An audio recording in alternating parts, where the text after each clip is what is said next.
Listen to the 48 Hours podcast for shocking murder cases and compelling real-life dramas from one of television's most watched true crime shows.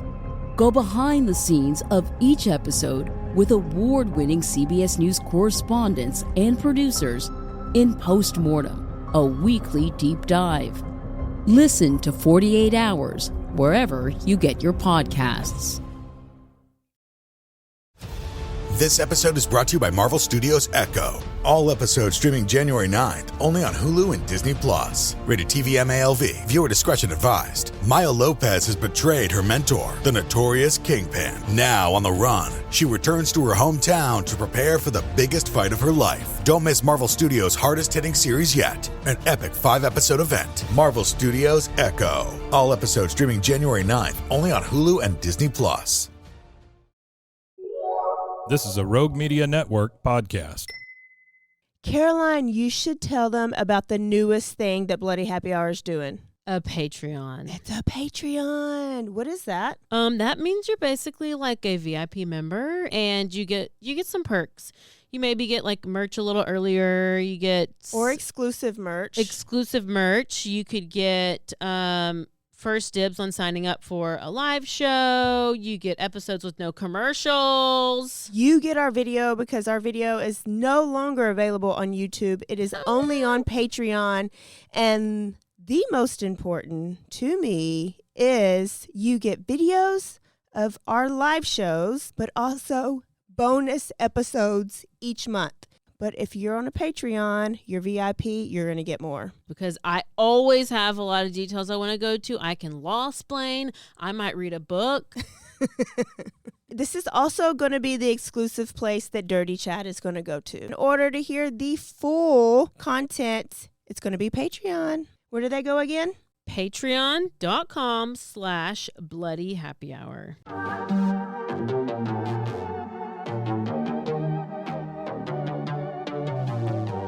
Hey y'all, I'm April. And I'm Caroline.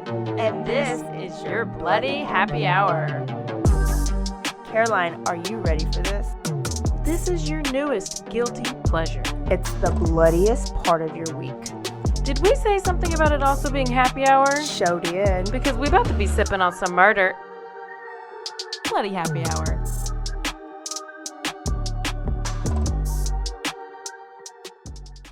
Yep. Hey y'all, this is April. And this is Caroline. What is it, Tuesday? It is Tuesday. Oh my gosh. It is Quickie Day. I feel like these weeks go by so quick, and by the time we tell you something, by the time you hear it, it totally changes. That's, so we're usually a week That's behind. just what happens. It is what it is, and hopefully, well, this part won't change too much. Well, but by the time I told him we had an escaped convict, he wasn't escaped anymore.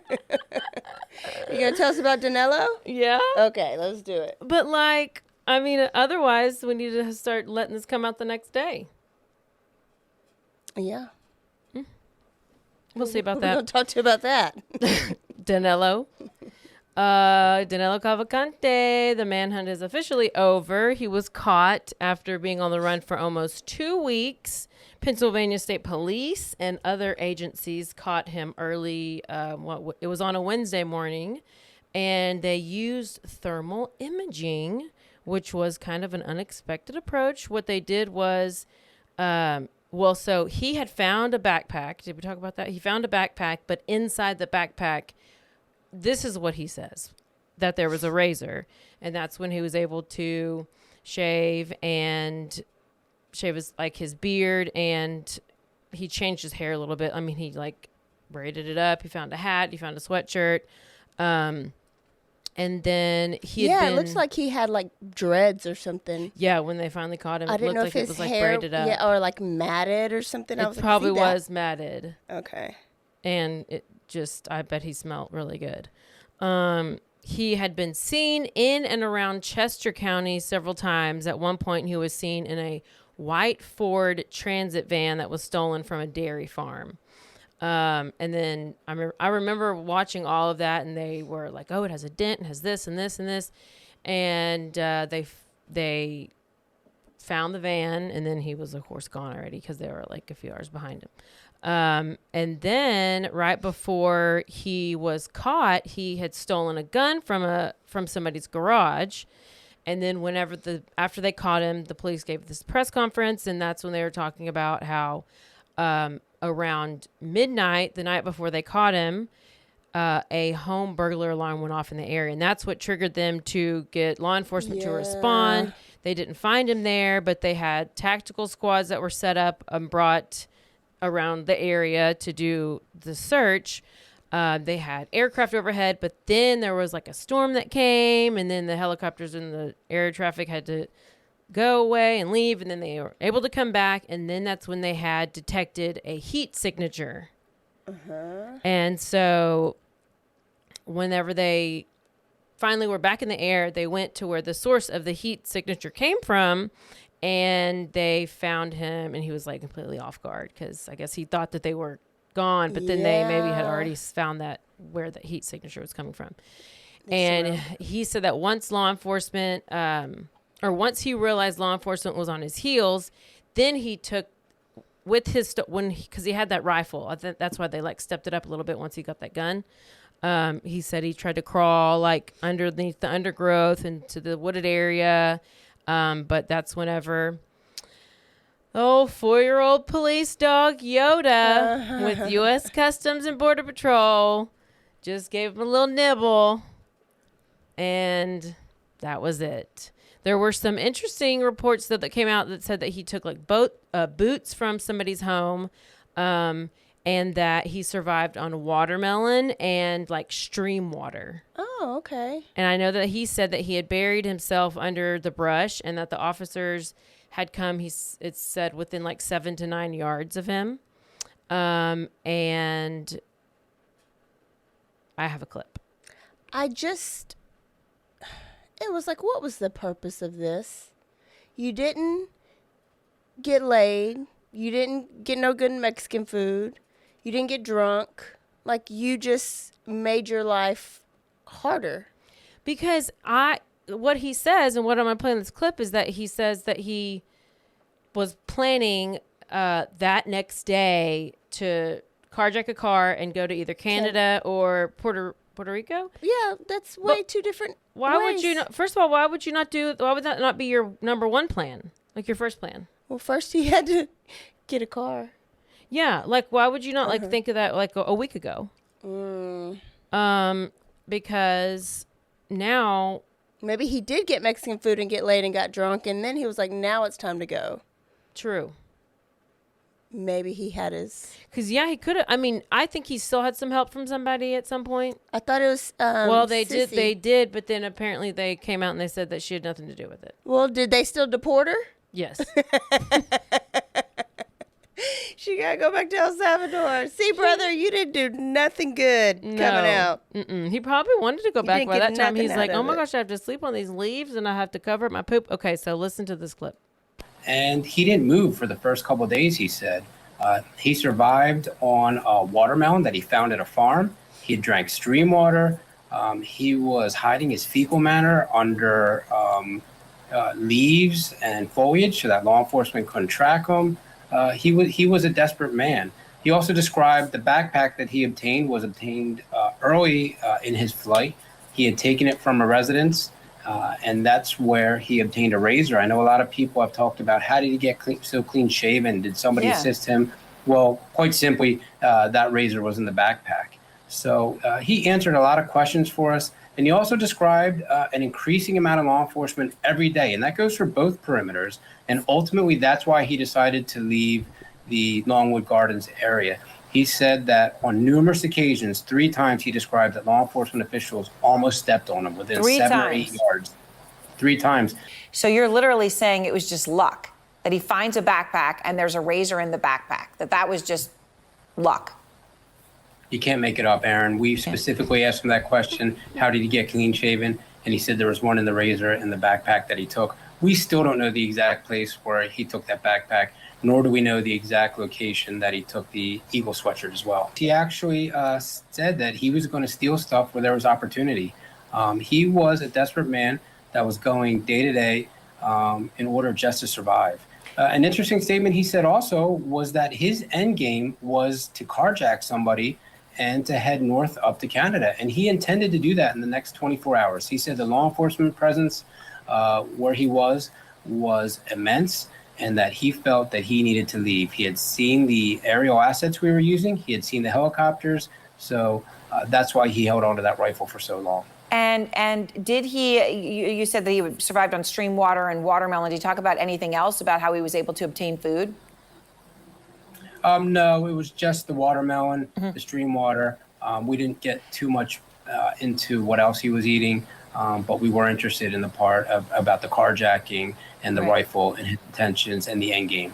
Did he give you, did you learn anything more about that rifle? And I know there'd been, whether his willingness to use it. No, but we did learn that before he went into that gentleman's house that he had actually surveilled it. And he had said he had surveilled the perimeter, where he broke the perimeter at Longwood Gardens for a little while. And he had also surveilled the residence where he stole the truck at Dairy Farms. He said when he stole that truck, there were actually 2 vehicles that were unsecured there. He decided to take one of them and then flee to an area that he knew. And now a word from our sponsors.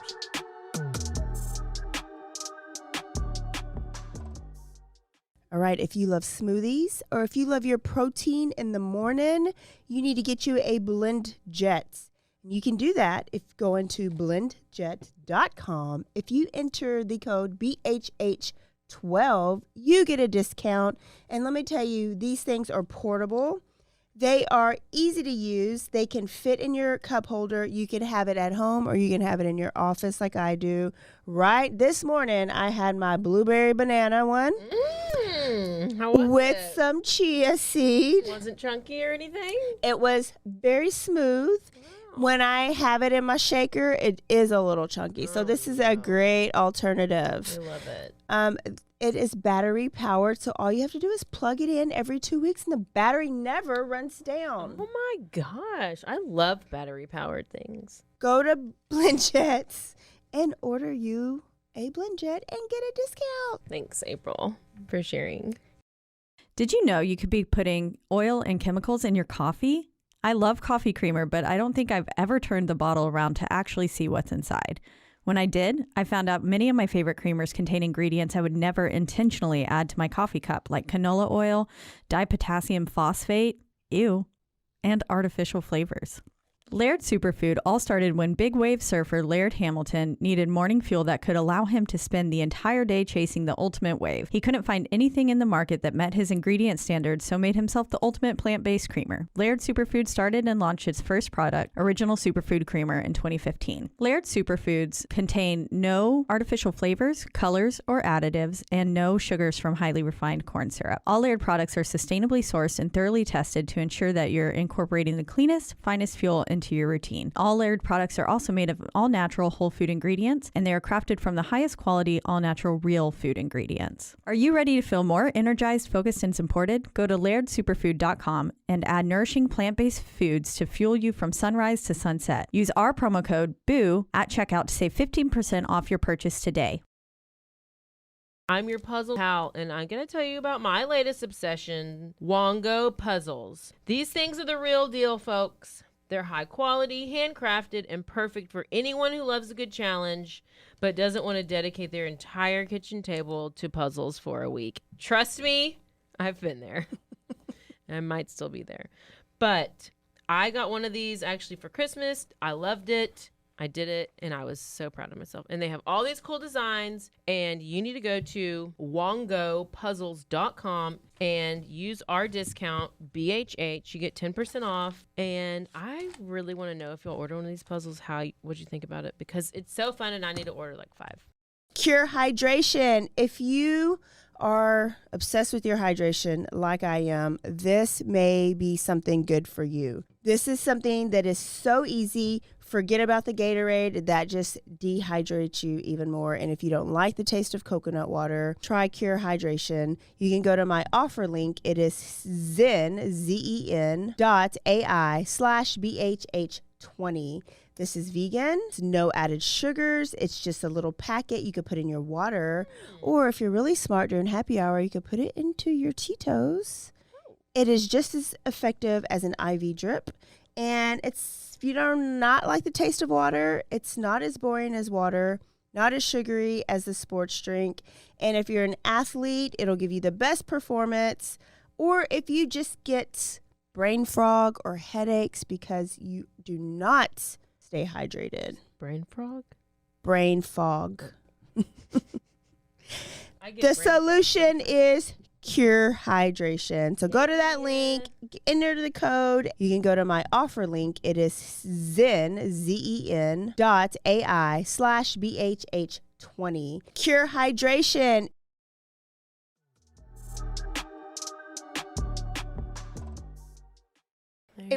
He stole that white van, right? Yes. That is the most suspicious vehicle to steal.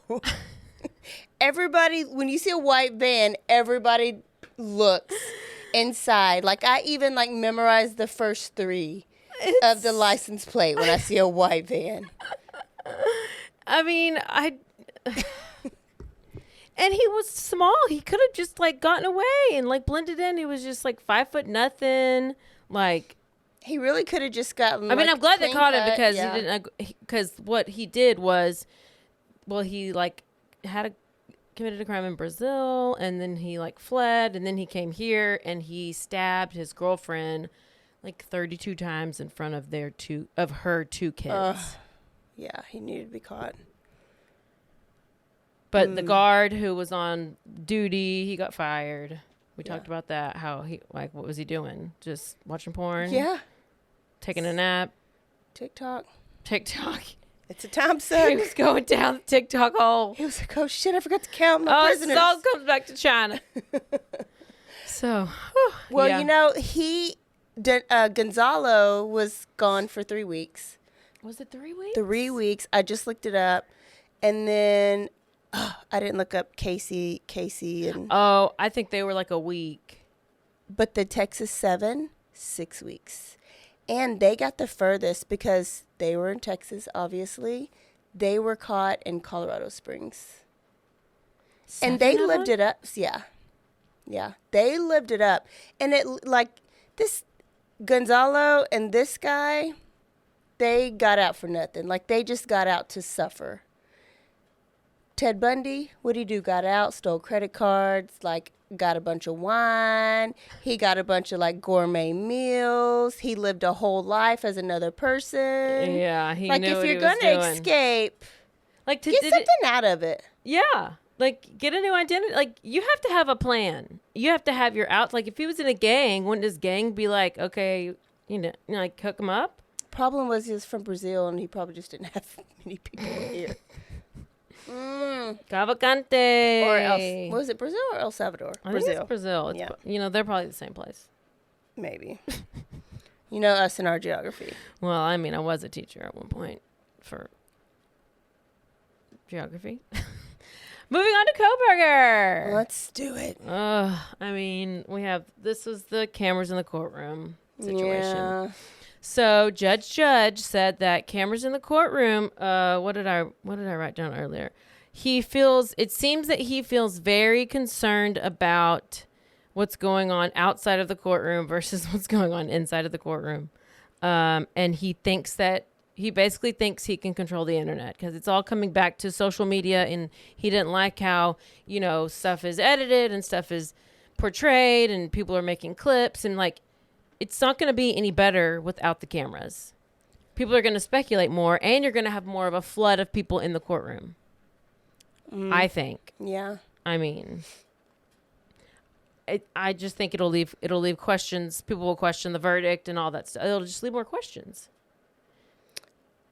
I don't know what the answer is. Well, so this is what was interesting. I know that the defense, they said that the media focus infringes on Coburger's rights, and that the way that they are placed, that they don't need to be placed behind them. They should just be placed in the back of the courtroom. So at least they were okay with the idea.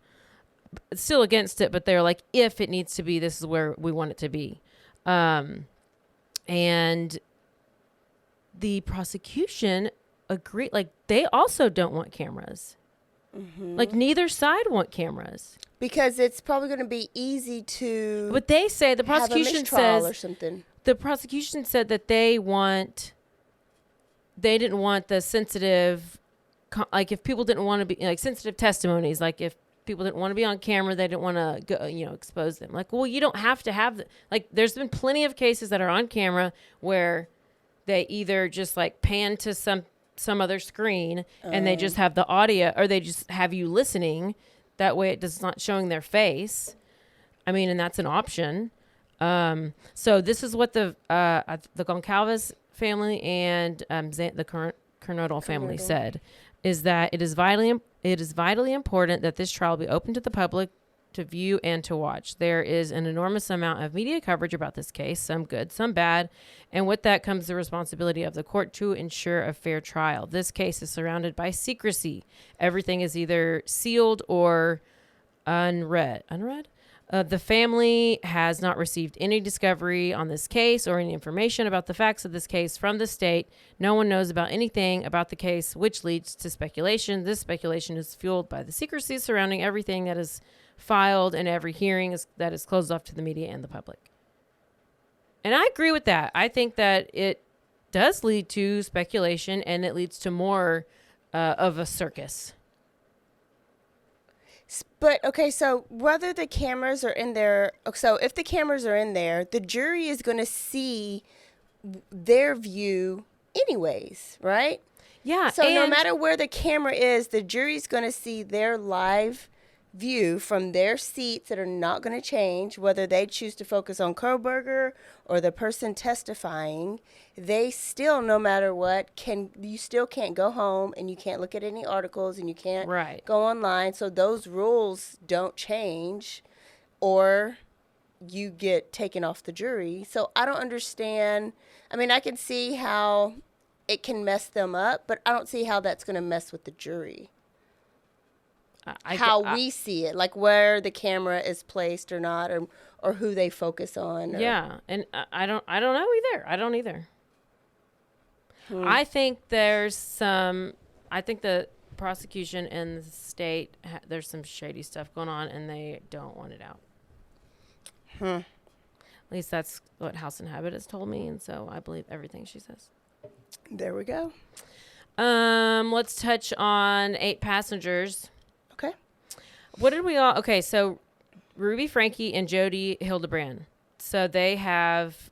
Apparently, they've recently... they're both being held without bail, and they're having some medical issues. Oh. Do they need a certain diet? I don't know. But one of them is... she's just been under medical observation. And then Jodi Hildebrandt, the one that has the connections, she... has been in the hospital. She's experienced life-threatening medical issues. What great timing. And she's been in the hospital for several days. And then, okay, so her, Rudy's husband. So it was Rudy. Yeah. Rudy? Yeah. Ruby Franke. Yeah. Ruby's husband has not been arrested. And he, was... there for a lot of it. Didn't he just leave like basically the other day? So his attorney comes out. Yeah, right. So his attorney comes out and makes a statement saying that Jodi manipulated him in conjunction with Ruby. Oh. And that was the spearhead in destroying his life and his family, was Ruby getting involved with this connection stuff. And that he was victimized also. Hildebrandt may go down for all of it. Did you see she had like a niece, I think, come out and give a interview with a reporter? And at first, I always think the people who come out of the woodworks are a little sus, like the classmates of Koberger or this person or this person. But she, in the beginning, you kind of are like, but then she goes and she's talking, and it did seem real. And she was saying that this is how she is. She she did this to her when she was little. She is a horrible, horrible person, and she needs to go. And it's just, just gave her experience of it. So let's see. they made a virtual court. Oh gosh, there was a court appearance because they were having like a hearing, and somehow the link to the like WebEx or whatever, the link to it got sent out over like TikTok or something. So that instead of just having like the judge and a few media and the defendants, there was 1,300 people. Mostly TikTokers. And so all these people try to log on, and then it was this whole big thing. And she ended up entering, they did not enter a plea. Is that what he said? Yeah. But they're going to be held behind bars until September 21st when they actually have like a hearing. They said that they're accused of causing or permitting serious injury to children in 3 different ways: through a combination of physical injuries or torture, through starvation or malnutrition that jeopardizes your life, and by causing severe emotional harm. First responders said that all that stuff there were sores all over the kids' bodies. Well, I think it may be because so much of it is documented and videoed. Yeah, but how do you prove it besides like what you allegedly alluded to on a Ruby video? Franke came out and she blamed the kid.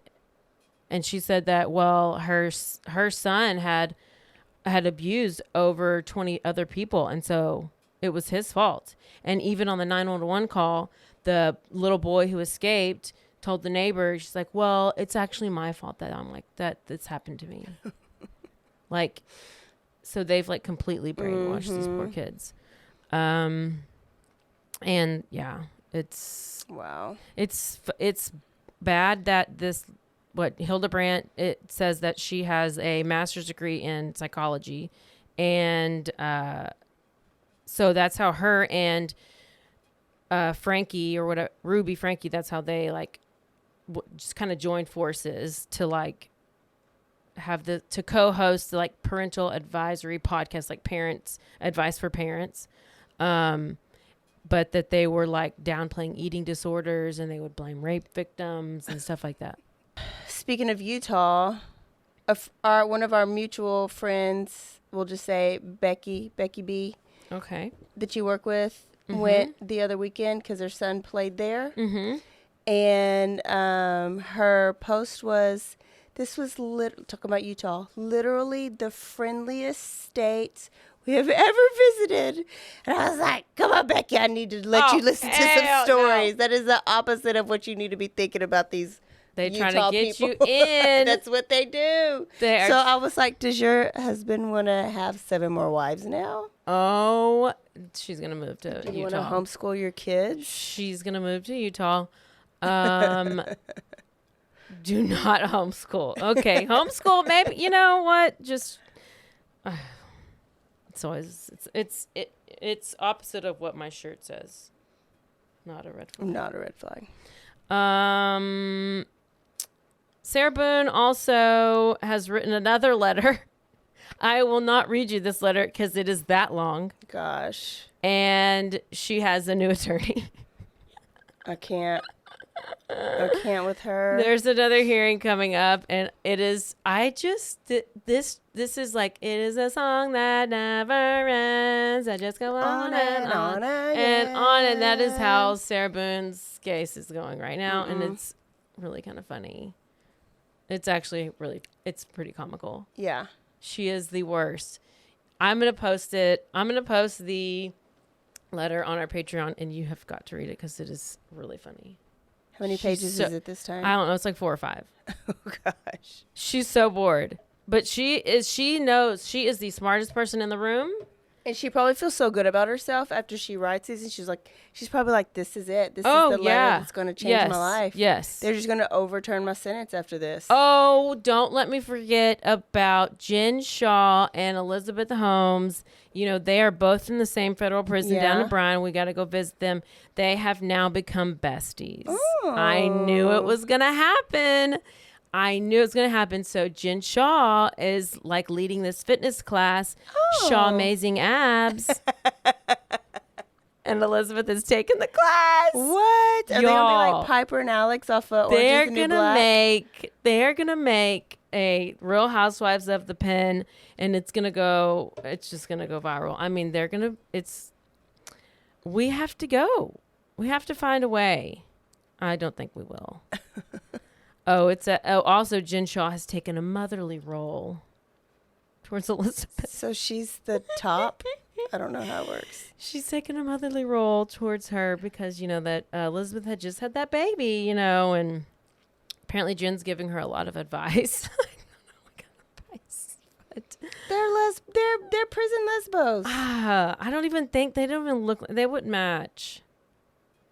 Well, okay, Elizabeth is in there for like 11 years and Jen's in there for 6. I guess after a while. I mean, what else you gonna do? Exactly.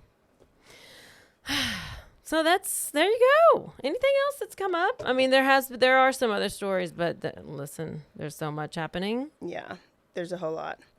That was good. We needed all those updates. I knew Danelo was going to be on there because when that press conference came out, because it came out, I guess he got caught early in the morning. Yeah, and it was like an 8:30 press conference. And I was like waiting for the press conference, and I was like waiting. And I was like, watch my phone ring. As soon as it comes on, and my boss calls me, and I was like, you were calling me during the press conference. They caught the escaped convict.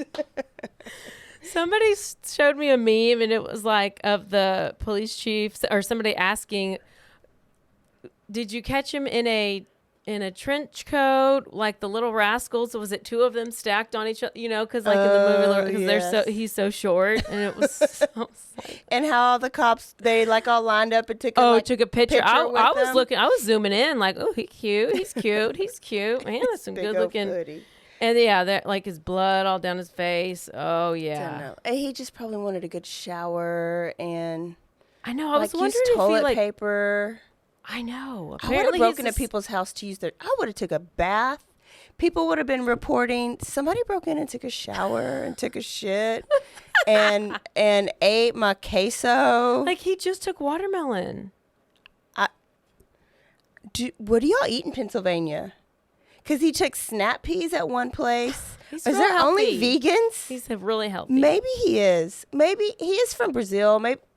Maybe he don't eat like Americans. Oh, that's true. I think he probably ate some of the leaves or something. I mean, he said that he would not move at all during the day. He didn't want the dogs to sniff the meat like Daniel in the Lion's Den. There it is. That's why they didn't find him. James the Giant Peach. All right, y'all. We will see y'all Thursday for a full episode. We're going to Florida. Don't forget to stay aware, stay alive, and always be DTL. Bye, y'all. Goodbye. Hola, yo soy Jackie. Y yo soy Jessica. Y esto es Zona del Crimen.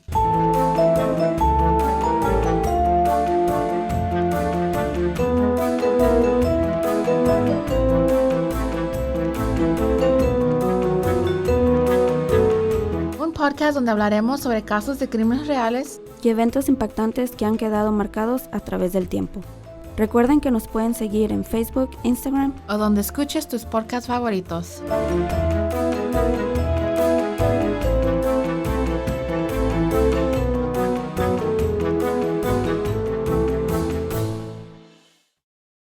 Hey, I'm Blair. And I'm Brittany. And we're the host of By the Cover Podcast. We cover everything from mysteries, thrillers, romance, chick lit, and even some smut. Don't forget the smut. Yeah. We're so excited to get this thing going and share this with you guys. We've been talking about this for months, and it's finally happening. Yes. Special shout out to Rogue Media for helping us with this. For sure. You can find us on Instagram at @bythecover_podcast. You can also find us on Facebook and TikTok, so don't forget to give us a follow on those two also. And we are so excited to dive into some of our favorite books and share those with you. We can't wait. Hope you love it.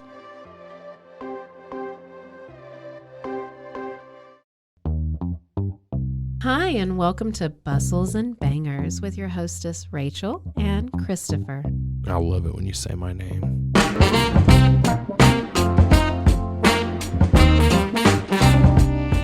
And you didn't say hi. I didn't. You just kept going. I'm going to introduce the book. I'm not reading it. It's because I don't like reading. Girls like cowboy butts, and those jeans don't hide anything. Find us on Instagram at Bustles and Bangers or on RogueMediaNetwork.com.